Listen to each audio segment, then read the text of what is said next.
시험을 만나거든 온전히 기쁘게 여기라. 야고보서 1장 2절에 보면 내 형제들아 너희가 여러 가지 시험을 만나거든 온전히 기쁘게 여기라고 권면하고 있습니다. 그러나 이 성경 말씀은 예수님을 믿는 덕분에 이 세상에서 시련을 당하지 않고 축복만 받으려고 하는 성도들에게는 쉽게 이해될 수 없는 말씀입니다. 고통을 받고 있는 많은 사람들을 생각할 때 차라리 전능하신 하나님께서 당장이라도 천국으로 데려가셨으면 좋으련만 왜 하나님께서는 시련을 만나거든 오히려 감사하고 기쁘게 여기라고 하셨을까요? 질병 때문에 받는 고통이나 가난으로 겪는 어려움, 혹은 무시와 천대를 당하는 괴로움, 가정 불화나 중상 모략을 당하는 괴로움 등 크고 작은 환난과 고통에 대하여 왜 기쁘게 여기라고 말씀하셨는지 성경을 통해서 하나님의 뜻을 깨달아야 할 것입니다. 그렇게 함으로써 모든 성도들이 오늘날 대부분의 교회에서 가르치고 있는 믿음 만능주의나 기복주의의 잘못된 점에 대하여 정확하게 알고 영적으로 건전하게 성장하면서 올바른 신앙의 길로 정진하게 되기를 원합니다. 오직 너희가 그리스도의 고난에 참여하는 것으로 즐거워하라. 이는 그의 영광을 나타내실 때에 너희로 즐거워하고 기뻐하게 하려 함이라. 우리가 하나님 나라에 들어가려면 많은 환난을 겪어야 할 것이라. 시험의 필요성. 시험이라 함은 괴로움이나 고통, 시련, 근심, 궁핍, 모욕, 악담, 천대, 능욕, 멸시를 당하는 일 등으로 곧 거칠고 사나운 역경이라고 할 수 있습니다. 이러한 역경은 우리 모두가 이 땅 위에 살고 있는 동안 한 사람도 예외 없이 겪어야 하는 것인데, 특별히 하나님을 믿는 성도들은 괴로움이 적든지 많든지 인내하며 극복하는 생활을 해야 할 것입니다. 다시 말해서 인간은 세상에 살고 있는 동안 시련을 겪지 않고 살 수는 없습니다. 한 가지 시험을 겪고 나면 또 다른 시련이 다가오고 또 다른 시험이 다가오는 등 끊임없이 시험을 겪어야 하는 연약한 피조물에 불과합니다. 그리고 크게 당하는 불행뿐 아니라 작은 환난과 고통이라도 그 배후에는 마귀가 활동하고 있다는 것을 알아야 합니다. 성경이 가르쳐주는 바와 같이 모든 사람들은 본래 마귀의 종이었습니다. 마귀의 종, 즉 죄의 종이었던 성도가 마귀의 소나기에서 벗어나 하나님의 뜻을 따라 생활하게 되었으므로 분노하는 마귀에게 고난을 당하게 되는 것은 당연한 일입니다. 베드로전서 5장 8절을 보면 원수 마귀가 으르렁대는 사자처럼 먹이를 찾아 돌아다닌다고 가르쳐주고 있습니다. 구원받은 성도들의 심령 속에도 자아중심적으로 살게 하는 정욕과 죄를 범하게 하는 죄성, 즉 원죄가 뿌리박혀 있기 때문에 손해를 당하게 될 때 혈기 내면서 싸우거나 거짓말을 하게 되고 음행을 하거나 교만한 말을 쉽게 하는 등 부끄러운 생활을 하고 있다는 것을 알 수 있습니다. 그런데 로마서 7장 8절로 24절에 나오는 바와 같이 범죄하기 쉬운 기회가 다가오면 마음으로나 행실로 범죄하게 되는 광야의 성도들은 성화되지 않고는 천국에 들어갈 수 없습니다. 그렇기 때문에 성경은 모든 사람으로 더불어 화평함과 거룩함을 쫓으라. 이것이 없이는 아무도 주를 보지 못하리라고 말씀하신 것입니다.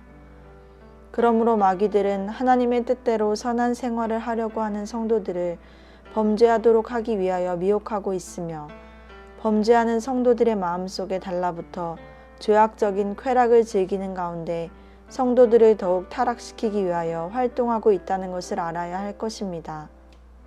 다시 말해서 마귀들은 성도들로 하여금 더 맛있는 것을 먹어야 한다, 더 쾌락을 즐겨라, 더욱 편하게 살아라고 하면서 정욕적인 쾌락과 만족을 추구하도록 유혹하고 죄성과 정욕의 열매를 맺게 하려고 분주하게 활동하고 있는 것입니다.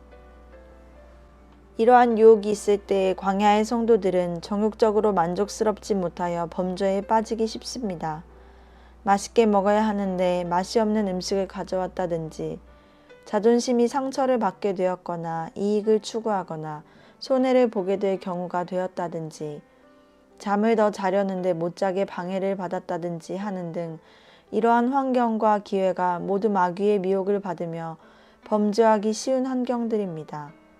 이러한 경우에 대부분의 성도들은 혈기를 내거나 거짓말을 하고 또는 음란에 빠지거나 교만이나 아집에 빠지기 쉬운 것입니다. 그러면 왜 하나님께서는 이러한 시련을 성도들에게 허락하시는 것일까요? 그 이유를 한마디로 간단하게 설명하자면 성도들이 죄를 범할 수밖에 없는 환경을 만날지라도 범죄하지 않고 선한 생활을 계속함으로써 연단을 받고 정결한 성도가 되어 천국에 들어갈 수 있는 하나님의 거룩한 자녀로 만드시고자 하는 목적이 있기 때문입니다. 그래서 성경은 나의 가는 길을 오직 그가 아시나니 그가 나를 단련하신 후에는 내가 정금같이 나오리라고 말씀하신 것입니다. 그러므로 성도들은 시험이 다가왔을 때 회개하고 인내하면서 점점 정결하게 되고 거룩하게 되어 믿음의 결국 곧 천국에 들어가게 될 것입니다. 영적으로 높은 경지에 들어간 성자 성녀들은 한결같이 많은 고난과 시련을 겪으면서 영적으로 진보한 분들이라는 것을 알 수 있습니다. 성도들은 어떠한 시험을 당하든지 죄성과 정욕의 지배를 받아 나타나는 마음과 행실을 철저히 회개하면서 인내와 사랑을 비롯한 빛의 열매를 맺기 위하여 최선을 다한다면 성도들에게 다가오는 시험들이 하나님께서 주시는 가장 좋은 선물이라는 것을 깨닫게 될 것입니다. 연단과 휴거 성도의 관계. 토마스 아켄피스가 지은 준주 성범을 보면 성도들은 시험을 당할 때에는 실망할 것이 아니라 하나님께 더욱더 열심히 기도해야만 된다고 하였습니다. 하나님께서는 성도들이 고난을 당할 때 잘 도와주시며 감당할 수 없는 시련은 당하지 않도록 해주시기 때문이라는 것입니다. 고린도전서 10장 13절에 보면 하나님께서는 성도들이 감당할 수 없는 시험은 주시지 않으며 만일 감당할 수 없는 시험이 다가오면 기적을 나타내셔서라도 피할 길을 열어주신다고 하였습니다. 그리고 토마스 아켄피스는 준주 성범을 통하여 성도들이 시련을 당하고 고난 중에 있을 때 항상 자기의 마음과 행실을 성찰하면서 자신을 낮추게 되면 하나님께서 겸손한 사람을 시험 중에서 구해주시고 높여주신다고 말씀하셨습니다. 이와 같이 하나님께서는 성도들이 어떠한 역경을 만날지라도 하나님을 만나고 의지하면 시험을 극복할 수 있는 믿음을 주시고 그 시험을 통하여 자아를 깨뜨리시면서 마음과 행실을 정결하게 해주신다는 것을 알 수 있습니다. 그러므로 성도들은 크고 작은 환난을 겪으면서 인내의 말씀을 지킬 때 연단을 받고 정결해지는 것입니다. 계시록 3장 10절에 보면 내가 나의 인내의 말씀을 지켰은즉 내가 또한 너를 지키어 시험의 때를 면하게 하리니 이는 장차 온 세상에 임하여 땅에 거하는 자들을 시험할 때라고 하셨는데 이 말씀은 대환란이 시작되기 전에 이 땅에서 광야 연단 과정을 통과함으로써 정결해진 성도들이 휴거되어 대환란을 면제받게 된다는 진리를 가르쳐주고 있습니다. 이 말씀은 예수님께서 빌라델비아 교회의 목회자 개인에게 주신 말씀으로서 인내의 말씀을 잘 지켜서 예수님께로부터 정결해졌다고 인정을 받는 성도이기 때문에 장차 온 세상에 임하는 시험의 때를 면제받게 된다는 것입니다. 여기서 시험의 때는 온 세상에 살고 있는 모든 사람들에게 임하는 시험을 가리켜 말하고 있습니다. 다시 말해서 주님께서는 빌라델비아 교회의 사자에게 휴거되도록 하심으로써 대환란을 면제받게 해주시겠다고 약속하신 것입니다. 그러면 무엇 때문에 빌라델비아 교회의 목회자는 대환란을 면제받고 휴거되는 성도가 되었을까요? 그 이유는 빌라델비아 교회의 사자가 그 당시에 겪었던 환난 중에서 인내의 말씀을 잘 지킨 성도가 되었으므로 더 이상 광야 연단을 받을 필요가 없기 때문입니다. 이와 마찬가지로 1900여 년이 지난 오늘날에도 빌라델비아 교회 목회자와 같이 크고 작은 환난을 겪으면서 인내의 말씀을 잘 지키고 사랑을 온전히 실천한 성도라면 휴거될 수 있는 자격이 있다는 것입니다. 또한 로마서 5장 3절로 5절에 보면 다만 이뿐 아니라 우리가 환난 중에도 즐거워하나니 이는 환난은 인내를, 인내는 연단을, 연단은 소망을 이루는 줄 알미로다. 소망이 부끄럽게 아니함은 우리에게 주신 성령으로 말미암아 하나님의 사랑이 우리 마음에 부은 바 됨이니 라고 하셨는데, 이 말씀은 환난을 당하는 중에 인내의 말씀을 잘 지키면서 연단을 받게 되면 성령의 역사로 풍성한 은혜를 체험함으로써 확실한 천국 소망을 가지게 된다는 것입니다. 연단이란 불순물을 제거하여 정결하게 만드는 것을 가리켜 말합니다. 따라서 인내의 말씀을 지켰다는 것은 성도들이 환난 중에서 연단을 받고 마음과 행실이 정결해졌다는 것을 의미합니다. 그래서 연단을 받은 성도라면 음식의 맛이 있거나 없거나, 날씨가 춥거나 덥거나, 착한 사람을 만나거나 악한 사람을 만나거나, 모든 조건을 초월하여 기쁨이나 슬픔이나 만족이나 불만이나 이익이나 손해 같은 것에 얽매이지 않고 인내와 사랑과 온유와 겸손의 덕을 나타내면서 빛과 소금 역할을 잘하게 되는 것입니다. 그러므로 진심으로 인내의 덕을 실천하는 성도들은 모든 것을 다 하나님의 뜻으로 알고 감사하며 그 고난을 큰 유익으로 생각하게 됩니다. 성도들은 아무리 작은 고난이라도 하나님을 위하여 참는다면 하나님의 나라에서 큰 상급을 받게 될 것입니다. 그래서 야고보서 1장 12절에서는 시험을 참는 자는 복이 있도다. 이것에 옳다 인정하심을 받은 후에 주께서 자기를 사랑하는 자들에게 약속하신 생명의 면류관을 얻을 것임이니라고 하신 것입니다. 연단에 대한 설명. 이제부터 연단에 대하여 알아보기로 하겠습니다.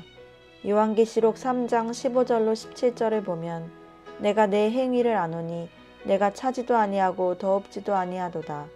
내가 차든지 더없든지 하기를 원하노라. 내가 이같이 미지근하여 더없지도 아니하고 차지도 아니하니 내 입에서 너를 토하여 내치리라.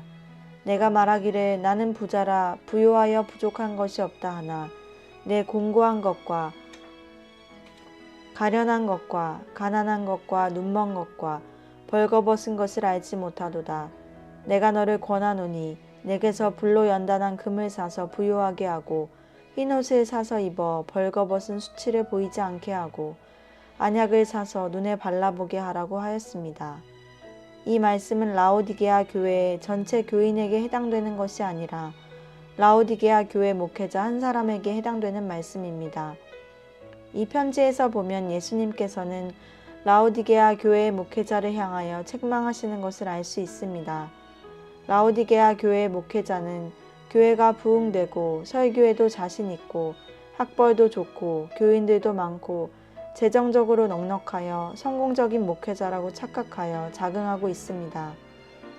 그러나 주님께서는 라오디게아 교회 목회자를 영적으로 가난하다고 책망하신다는 것을 알아야 합니다. 다시 말해서 라오디게아 교회 목회자는 스스로 부유하고 성공한 줄로 착각하고 있지만 영적으로는 공고하고 가련하고 눈멀고 벌거벗은 것을 알지 못하는 상태입니다. 그리고 라오디게아 교회 목회자의 영적 실상을 판단하신 주님의 말씀을 해석해 보면 공고하다는 것은 로마서 7장 8절로 24절에 나오는 바와 같이 죄성과 정욕의 법칙이 나타나는 것 때문에 영적으로 무기력한 상태를 가리켜 말하며 가련하다는 것은 영적으로 풍성하지 못하기 때문에 불쌍하다는 것이며 가난하다는 것은 외모로 볼 때는 성공한 것 같을지라도 연단받은 믿음을 가지지 못하여 신령한 은총이 부족한 상태를 말합니다. 그리고 눈먼 것은 영적인 행실과 육적 행실, 즉 빛과 어둠에 대하여 분별할 수 있는 양심의 눈이 멀었다는 것을 가리켜 말합니다. 또한 벌거벗었다는 것은 밝은 빛을 따라 생활하는 행실이 부족하고 죄성과 정욕을 따라 생활하는 부끄러운 행실이 드러난 것을 말합니다. 이와 같이 자신의 영적 상태가 비참하다는 것을 라오디게아 교회 목회자는 모르고 있는 것입니다. 이러한 라오디게아 교회 목회자의 잘못된 영적 상태를 새롭게 하기 위한 주님의 교훈은 무엇입니까? 주님께서 내가 너를 권하노니 내게서 불로 연단한 금을 사서 부요하게 하고 라고 말씀하셨는데 이 말씀에서 불은 성령의 불이 아니라 시험의 불을 가리켜 말합니다. 또한 베드로전서 4장 12절을 보면 사랑하는 자들아 너희를 시련하려고 오는 불시험을 이상한 일 당하는 것 같이 이상히 여기지 말고 라는 말씀이 있는데, 여기서도 불시험은 성도들을 연단하는 데 필요한 것이라고 가르쳐주고 있습니다. 베드로전서 1장 7절에도 너희 믿음의 시련이 불로 연단하여도 없어질 금보다 더 귀하여 예수 그리스도에 나타나실 때에 칭찬과 영광과 존귀를 얻게 하려 함이라고 하였습니다. 따라서 불로 연단한 금이란 시험의 불 가운데서 연단받은 믿음을 가리켜 말합니다. 또한 계시록 2장 9절에 보면 내가 내 환난과 궁핍을 아노니 실상은 내가 부요한 자니라고 하셨는데, 이 말씀은 서머나 교회의 목회자가 환난과 궁핍 가운데 있기 때문에 세상적으로는 실패자 같고 가난한 자 같을지라도 연단받은 믿음을 가지고 있으므로 주님께서는 영적으로 부요한 자라고 칭찬하신 것입니다. 그러므로 성도들은 연단을 많이 받으면 받을수록 영적으로 부요해지는 것입니다. 히브리서 5장 14절을 보면 단단한 식물은 장성한 자의 것이니 저희는 지각을 사용함으로 연단을 받아 선악을 분별하는 자들이니라고 하였습니다. 이 말씀은 영적으로 장성한 성도가 되려면 연단을 받아야 함을 가르쳐 줍니다. 연단을 받지 않으면 절대로 영적 성장이 있을 수 없다는 말입니다. 또한 연단을 받으면 받을수록 선악에 대한 정확한 분별력을 갖게 된다는 것을 알 수 있습니다. 지금까지 연구한 모든 진리를 종합해보면 빌라델비아 교회의 목회자가 계시록 3장 10절에 나오는 바와 같이 인내의 말씀을 지켰기 때문에 휴거되는 성도가 되었다는 것은 많은 시험의 불 가운데서 연단을 받고 장성한 믿음을 가졌으며 영적으로 부유한 성도가 되었다는 것입니다. 연단의 절대적 필요성. 스가랴 13장 8절로 9절을 보면 여호와가 말하노라 이 온 땅에서 3분의 2는 멸절하고 3분의 1은 거기 남으리니 내가 그 3분의 1을 불 가운데 던져 은같이 연단하며 금같이 시험할 것이라. 그들이 내 이름을 부르리니 내가 들을 것이며 나는 말하기를 이는 내 백성이라 할 것이요 그들은 말하기를 여호와는 내 하나님이시라 하리라고 하였습니다. 온 땅은 온 세상 전체를 가리켜 말하는데, 아담 때부터 마귀가 지배하는 죄악 세상이 끝날 때, 즉 예수님께서 지상으로 재림하실 때까지 이 세상에 태어난 모든 사람들을 가리켜 말합니다. 이 사람들 중에서 3분의 2는 멸절시키고 3분의 1은 구원하여 천국 백성이 되게 하신다는 말씀입니다. 이러한 계획은 하나님께서 만세 전부터 예정하신 뜻입니다. 여기서 멸절이라는 것은 끊어서 멸망시킴, 즉 하나님께서 계시지 않는 지옥으로 들어가게 한다는 말씀입니다. 그러나 3분의 1, 즉 천국에 들어갈 사람들은 예수님을 영접한 믿음을 가졌다고 해서 쉽게 천국에 들어가게 하시는 것이 아니라 불 가운데 던져 은같이 연단하고 금같이 시험한다는 뜻입니다. 다시 말해서 온 세상 사람들 중 3분의 1, 즉 성도들은 한 사람도 빠짐없이 연단을 받고 마음과 행실이 정결케 된 후에 천국에 들어가게 하신다는 말씀입니다. 그들이 내 이름을 부르리니 여호와는 내 하나님이시라 하리라. 여기에서 그들은 온 세상 사람들 중 3분의 1, 즉 연단받은 사람들이 가리켜 말하는데, 이들이 여호와를 내 하나님이시라고 부르는 천국 백성이 된다는 뜻입니다. 이와 같이 연단을 받지 않으면 천국에 들어갈 수 없는 것입니다. 앞에서 알게 된 바와 같이 연단이란 성도들이 시험의 불, 즉 죄짓기 쉬운 환경 속에서 죄를 범하지 않는 훈련을 받는 것을 말합니다. 다시 말해서 연단을 통하여 범죄하기 쉬운 환경 속에서 하나님의 말씀을 온전히 순종하고 실천하는 성도가 되게 하는 것입니다. 예를 들어 원수를 사랑하라는 말씀을 실천하는 행실, 즉 인격을 가지려면 원수가 없을 때는 될 수 없는 것이고, 원수가 생겨서 미움과 분노, 혈기, 복수심 등이 나타나기 쉬운 환경이 있을 때라야 성령의 도우심을 힘입어 실천하는 훈련을 받으면서 행실이 정결케 되는 것입니다.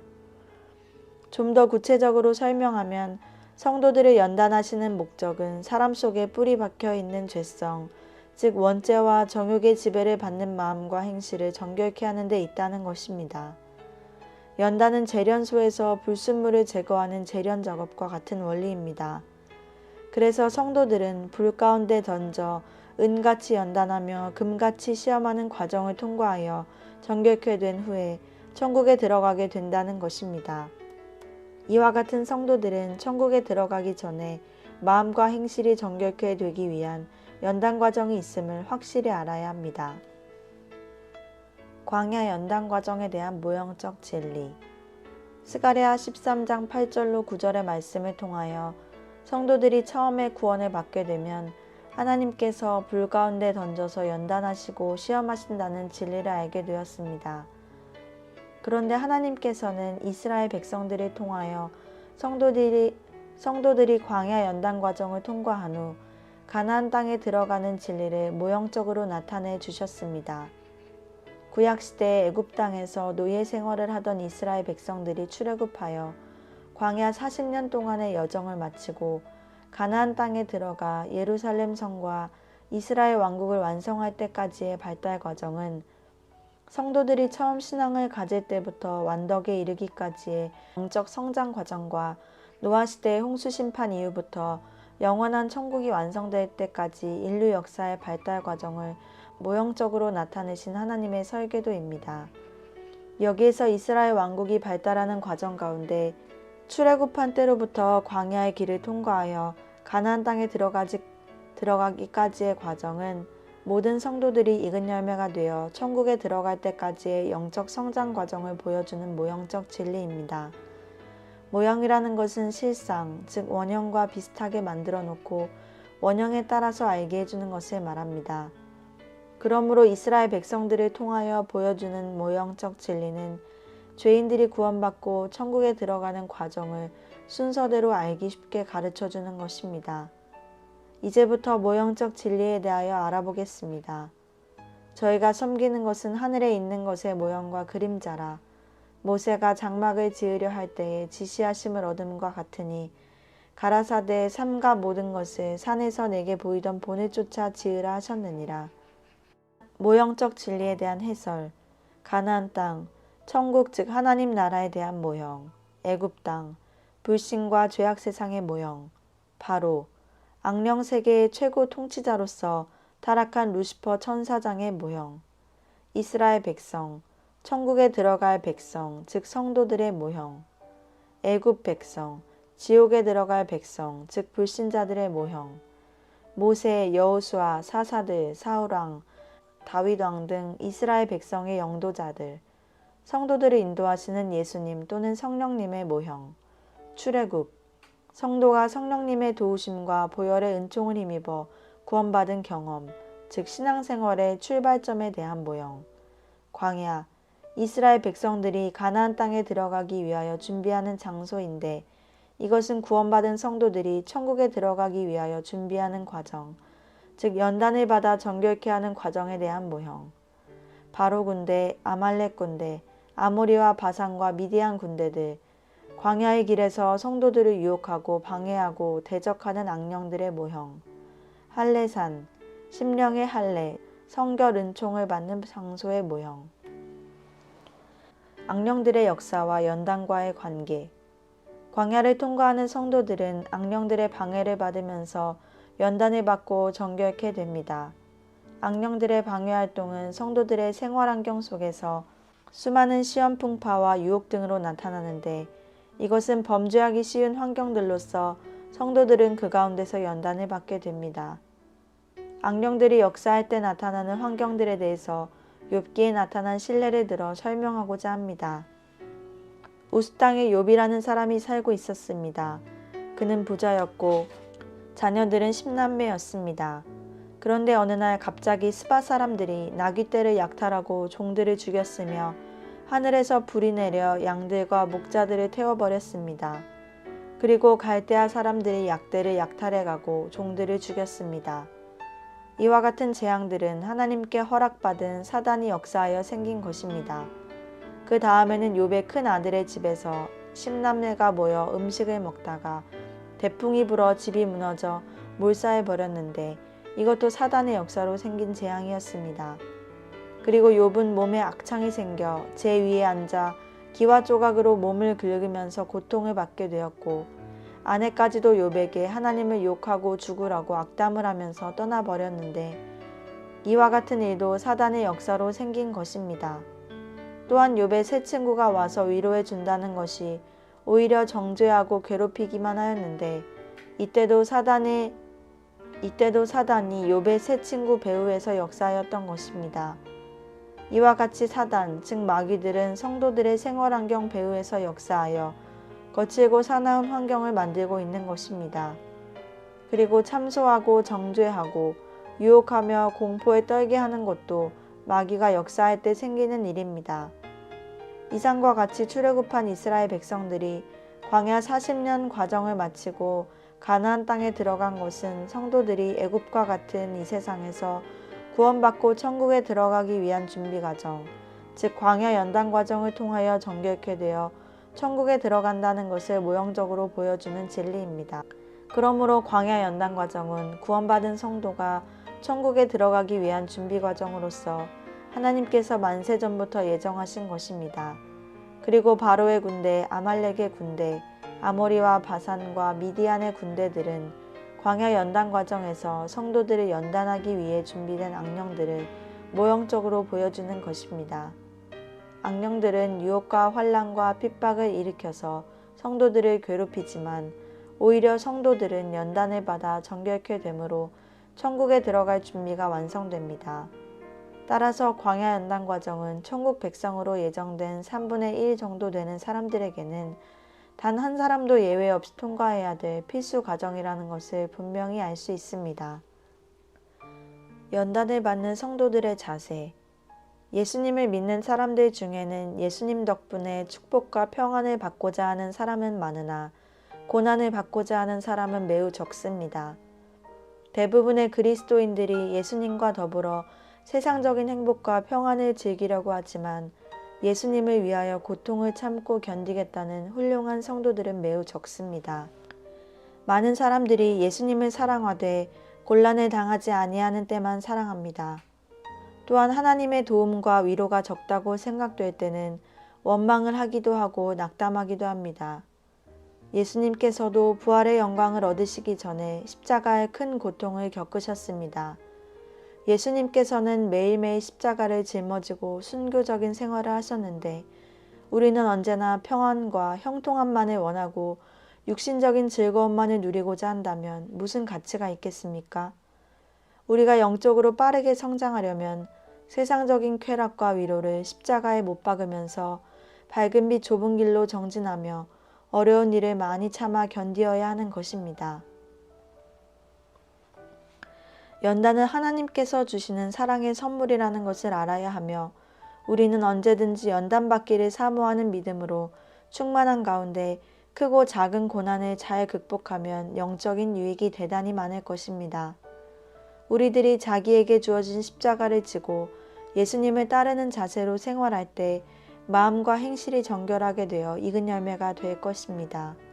이러한 광야의 길을 마치고 처음 익은 열매가 된 성도들은 예수님께서 공중으로 재림하실 때 휴거될 것이며, 두 번째 익은 열매가 된 성도들은 흰 구름 위에 앉으신 예수님께서 추수하실 때 순교를 당하게 될 것입니다.